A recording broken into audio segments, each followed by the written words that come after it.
Welcome. I just landed back in Dallas from Dollywood. Big thanks and shout out to all the cast members who had us out for NightFlight Expedition media preview. They put on a wonderful event. We got to see a little intro, have lunch, and then go on the ride. So I went on the ride twice, so I'm going to spill all the Dollywood lemonade for you right now.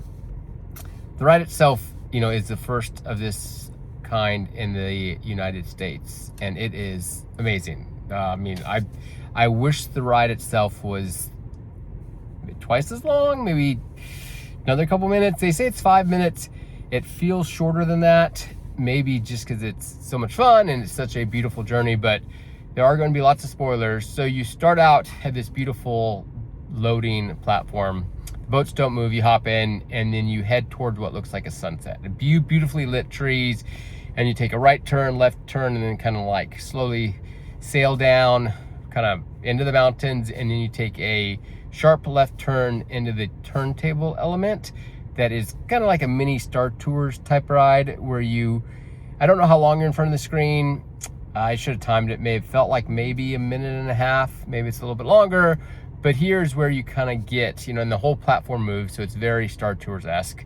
I did get slightly motion sick on it, but maybe that's why, because I was looking all around and I looked behind me to see the big turntable rotate. I can't tell I'm in the line for In-N-Out. Glad they have them here as well as California. So, I was looking around a bit on the turntable. When I focused forward, I wasn't quite as nauseous. So if you do get motion sickness, just keep your eyes forward. So the video completes, you kind of fly over the Smoky Mountains, and then you kind of end in a storm. And this is where they push you out backwards.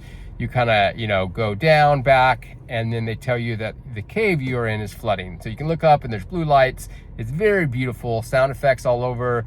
The lights on the boat can be a little distracting because they're so bright, but it does kind of add to it. The lights are based on where you are and what you're doing, so those lights change color, but it sometimes kind of ruins some of the other lighting they have in the ride, which is absolutely beautiful.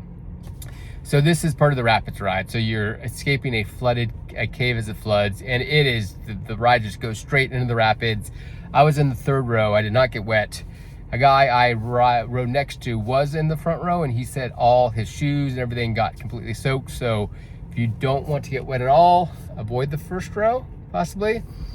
So you do the rapids, and then you float for another 30 seconds or so. You float by some giant tree roots that are beautiful, and then you kind of go up this lift hill.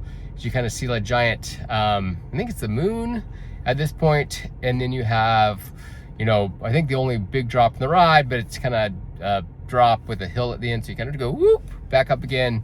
That's the roller coaster portion, and then you settle down into the start of your journey to Secret Lake. So the first room you go into is where you encounter the two characters, and they're like, hey, we're almost here, we found the lake. So you kind of flow through this one room, and then you end up at Secret Lake, which is a absolutely beautiful room, fireflies everywhere, beautiful sounds, beautiful lighting, and you get to float around this room for 25-30 seconds.